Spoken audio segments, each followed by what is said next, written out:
So, ayun na nga. Umawra kami sa Bohol. Sa may dalampasigan, by the pool, nakabike, by some coconut trees, on a horseback. Sa may bangka in the middle of the sea.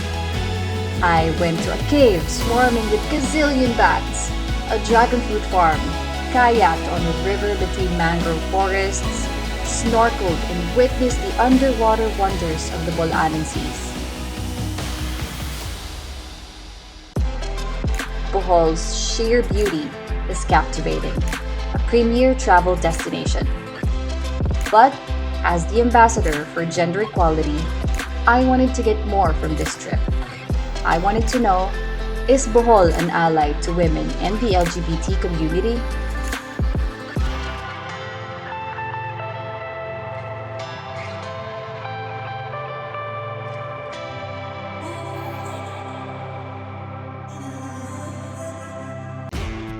I started my quest of somehow getting an answer to that question with an interview with Governor Arthur Yap. Would you consider Bohol an ally to the LGBT community? Yep, definitely. I would consider it an ally. No? Pag umikot ka dito sa Bohol, you will not feel that distinction because very porous ang borders namin. In my own staff alone here in the provincial government, marami sa community ang members sa personal staff ko and even around the provincial government and even all around Bohol. I'm sure if anybody who comes to Bohol, you will not see any distinctions or any prejudices or discrimination. Mm-hmm. So I guess that's part of the Bolanan spirit of hospitality. We're very open as a community here. And also, I would like to commend the fact that during the pandemic, a lot of employees were retrenched, laid off from work, and the government of Bohol actually gave them jobs so that they can survive the pandemic. And this information was given to me by our focal person, Ms. Lisa. So thank you for that info po. Thank you. And I really appreciate that about the government of Bohol. After this interview with Governor, we attended the capital's celebration of the Women's Month. Ako, dili sa kababae lamang. Ako, dili usa ka babae lamang. I never liked the words lamang or lang when used in a context that discredits the beautiful totality of something or a person. It was really captivating to watch these talented women echo that very same sentiment in this skit.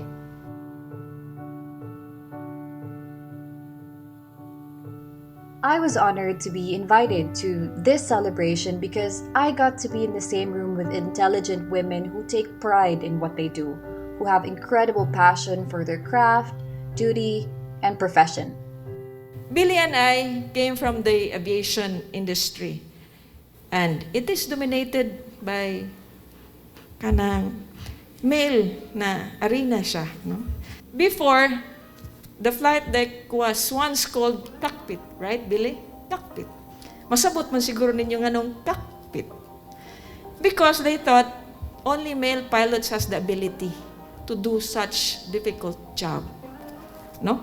Pero through the years, women have proven that we have the ability and capacity to do technical and stressful jobs as well. The program was followed by a forum about gender equality and women empowerment with Bohol's interagency women's group and the members of Kasing Sining. I started the conversation with this question. How does it feel to be in a male-dominated field? The government, perhaps, and of course. Actually, in a male-dominated organization like the PNP, we experienced before some, of course, harassments. Not me, but I saw. That's why I always encourage my fellow policewomen to let them stop, especially our superiors. They do this, they do that. Gaganan yung bra ng mga kahit naka-uniform, hinihipuan ng yung bago pa lang ako sa organization, nakikita ko yung harassment na yan.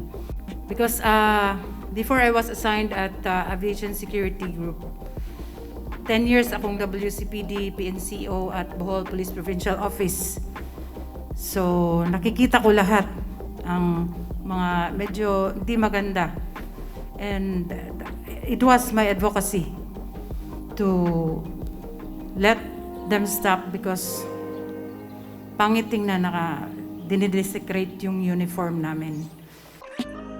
Being a lady politician, somehow, I think, no, the constituency, people would see us as more compassionate and much more caring and much more meticuloso in things. But the other side pod, still, they may think na we're weak. But, again, if we'll show to them that we can do things well, we can perform our duties well, they could see it. When they could see it, okay ba ya? They would respect us and somehow dili na ta nila i-look down. This was followed by a fruitful exchange of information and insights. I found out that 60 to 70% of Bohol's provincial government department heads are women, an impressive number in terms of the women's political participation in the province. The government of Bohol has also been assertive in making its people aware of the existence of violence against women and children and anti-sexual harassment desks in the barangay levels during the pandemic. Because in every barangay, there is a women complaints desk. And they know na may pwedeng lapitan, lumalapit sila. Yes, ma'am. Sana all. Ito yung totoong sana all, hindi yung mga relationship goals. Ito yung sana all na province. Alam ng mga victims na may malalapitan sila, na may support group. The province allocates funds to the Bohol Crisis and Intervention Center, an institution that looks after victims of gender-based abuse. There's also been an effort to create a gender and development database to quantify and zone on issues that need to be addressed in the province. I would like to take this opportunity na lang to advance this na dapat here in our province, because we have also the database na yun lang siguro yung dapat i-enhance namin so that we will know ano ba yung mga gender issues, ano ba yung we can take off with our gender analysis, what would be the issues that Bohol provincial government would be answering, because we can do it with the data that we have and when we know the process on the gender analysis. There's also a need for all the yung nasa government na ma-capacitate on what is gender and development, because if the internal stakeholders are not knowledgeable on what is gender and development, so naturally, then they could not provide a gender responsive or gender sensitive service. So yun yung dapat pa siguro. We still have plenty of things to do. So hopefully, we can sustain that in the province of Bohol with the cooperation of everyone. According to DILG representative Reyna Quilas, the province also complies with the mandated 5% allocation of government agencies to gender and development programs. Interestingly, a concern on the allocation of said mandated budget was also raised. Siguro pwede rin itong i-address sa DILG. Kasi minsan, yung mga activities na intended sana for the women's program, gender and development, is just a mere attribution na, like for example, sa mga attached offices, basta't may gender segregated data lang as to the programs and services, charge na yan sa GAD budget. When in fact, there are more real activities for women na pwede sanang i-charge. Yung mga sports activities, yun yung palaging pwedeng ma-charge sa women na budget, which is not supposedly, because there are other activities that very much related to gender equalities. It's really hard to penetrate a male-dominated world because the template has always been a man. So, on behalf of all the millennials, the newbies, we would like to thank you all for breaking that template, for making the template the standard, as referenced from your skills, from your intelligence, from your characteristics, from your hard work, and not because of your sex. Our next stop was the municipality of Antequera, the basket capital of Bohol. The early weavers of Antequera started making bukad baskets for farming in 1911.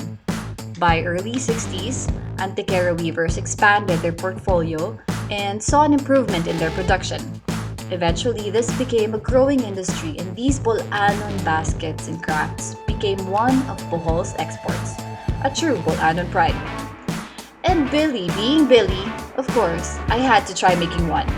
I thought I could weave a bag, but pang-coaster lang pala ako. I met some of the weavers, including Arnel, a makeup artist / barangay counselor, and a beauty queen, just like me. Isa din po akong public servant as a barangay counselor po sa aming barangay. Oh. Nag-start po ako noong year 2013 after po ng Lindol. That's really inspiring. Kasi usually in the community, their only possible career options are in the fashion industry, or makeup artist, or salon. It's only limited to that. But now we can see we have a politician in our midst. So from a weaver, and it's not weaver lang, from a weaver to a graduate and now a public servant serving as a counselor. That is really something inspiring, and I'm glad that you got that on cam. Kasi hindi mo din tawagin weaver lang, naka-diamond Hindi fake lang po to. wala. So, Opa, sino ka? Ano pangalan mo sa pageant? I'm Trixie Nicole Concha Smith sa pageant po. Kasi idol ko po si Ann Curtis Smith, kaya Smith yung napili kong apelyido. Tapos yung Trixie po. Hawkinson sunod. Sunod pageant, Hawkinson na. Magselos na talaga si Pauline. And to support their local business, I bought some pasalubongs for my MUPH sisters.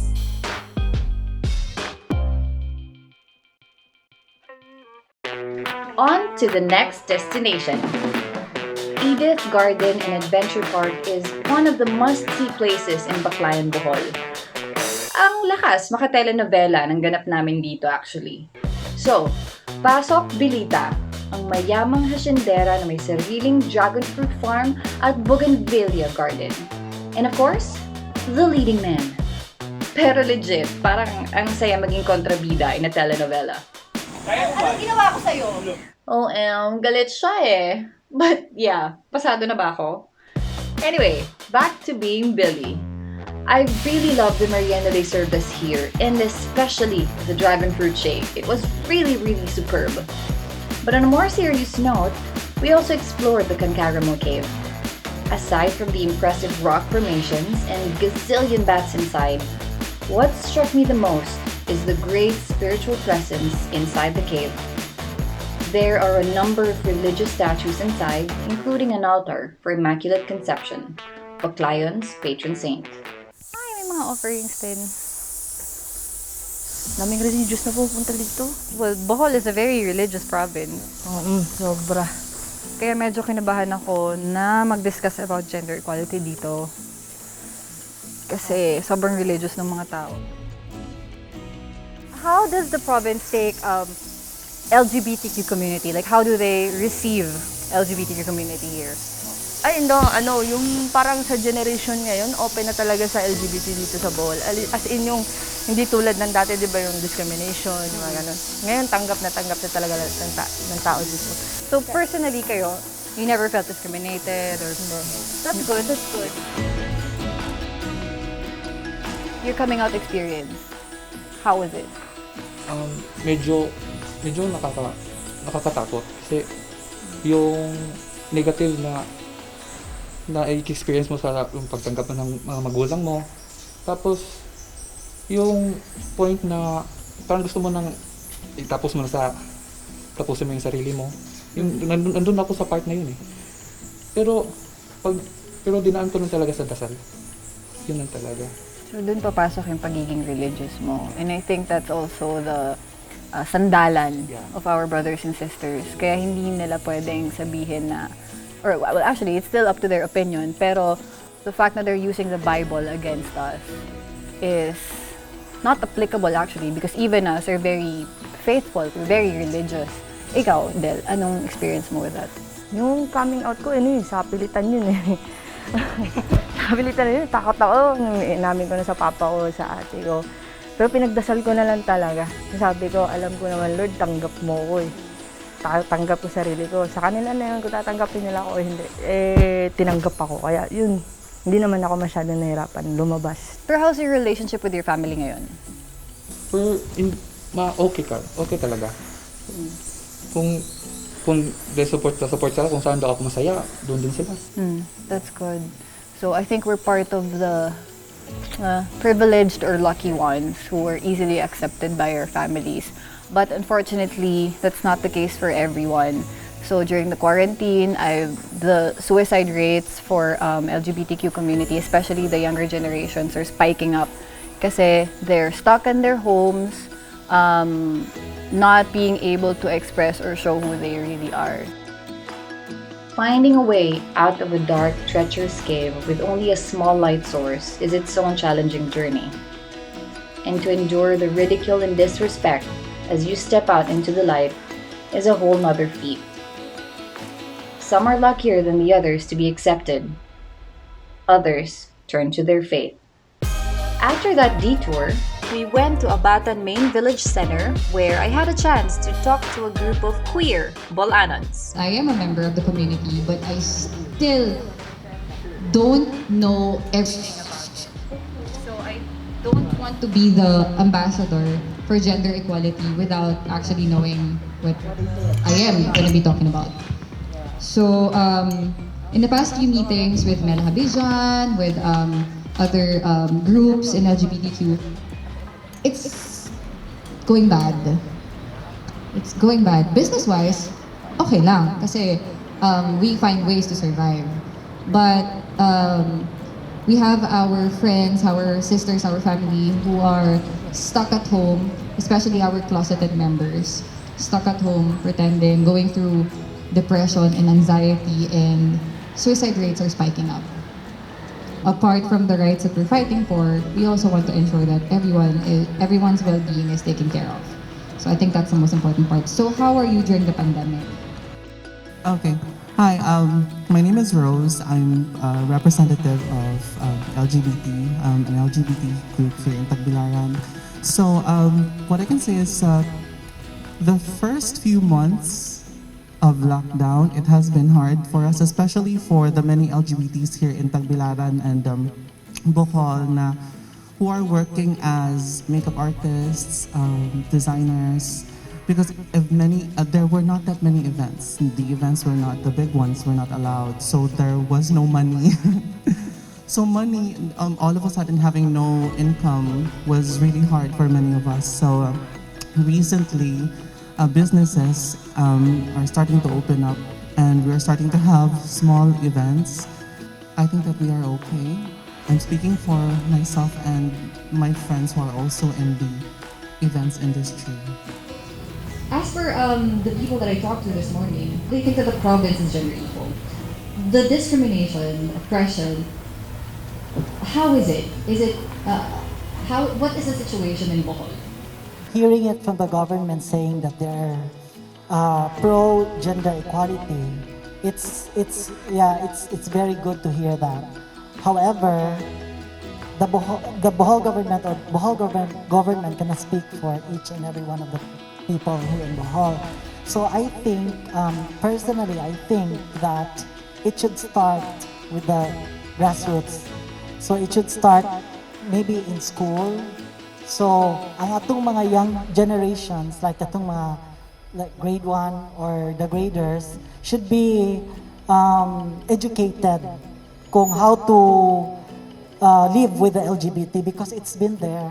The problem is people have different perceptions, they have different beliefs, they have different treatment to these people. But we need specifics also. So if ever, what instances happen actually? How bad is the discrimination in Bohol? Sorry guys, I feel like I'm hogging the microphone. Yeah. So people do not see discriminatory things here as discriminating because I think a big factor of that is that we are not that much educated when it comes to LGBT and SOGI. For instance, just a few days ago, I went to a store here and then because I look like this, she called me a ma'am. And then when I started talking, she said, "Yes, sir." So I asked her nicely, "Please don't call me sir." And then she said, "Okay." And then she called me sir again. And then I told her, "Please don't call me that." And I asked her nicely.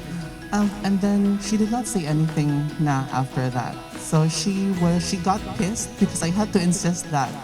I wrote a review on Facebook sa ilang store that I was so disappointed because they were so insensitive.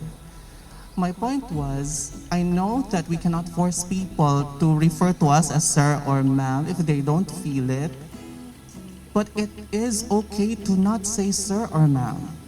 I did not ask them to say, call me ma'am. I asked them not to call me sir. Right? So, it does not make sense to them. Ano mo insist man ka?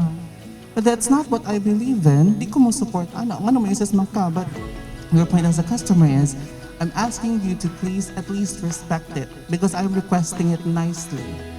Yes, people do not understand how big of a deal it is for girls like us to have that kind of respect, to have that kind of sensitivity from people like them.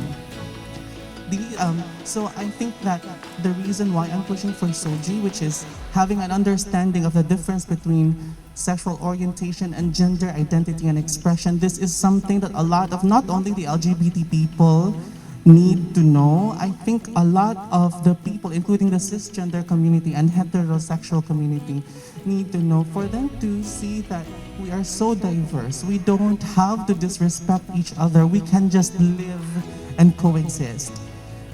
Pronouns, it might not be a big deal to everyone, but it is for us trans women. It's quite an embarrassing experience if somebody would, if you try your best to look like a girl as what you feel inside, and somebody would just out you and say sir, but I believe it all boils down to education. I mean, that is why the government should step in regarding that, because no matter how hard we try to educate people around us, if it's not coming from the government itself, it would be futile.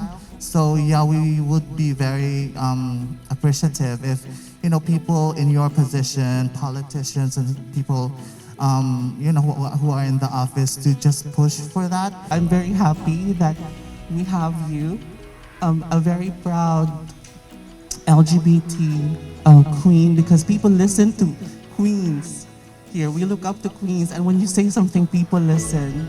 So if you can use your voice to help the LGBT community, to help people understand how important SOGI is, we would be very helpful. And I hope that you will be able to inspire other queens in the future who will follow your footsteps to be like you and to also inspire others. To make the most out of my visit in Abatan, we wore our life vests and jumped into the kayaks to explore the Abatan Mangrove River. It stretches across 5 Bolanon municipalities and home to 30 of the 44 mangrove species in the Philippines. Quite a workout if you ask me. And after a little persuasion, I convinced Miss Rose to tag along so we can talk more. Wala ba yung mga kuan diri, mga buaya or ngana? Wala. Yung araw na to was supposed to start with me conducting a SOGI seminar doon sa Capitol. This day was supposed to be long when we originally planned it. Oo nga. Kaso, parang it was nakulang sa time. Naging kasi may celebration din sila ng Women's Month today.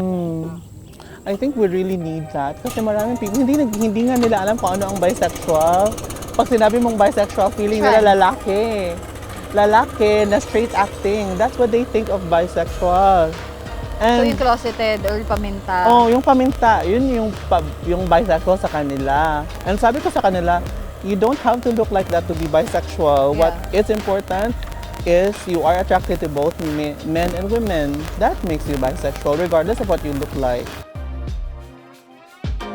As we went along our kayak trail, we started discussing the HIV situation in Bohol and the region.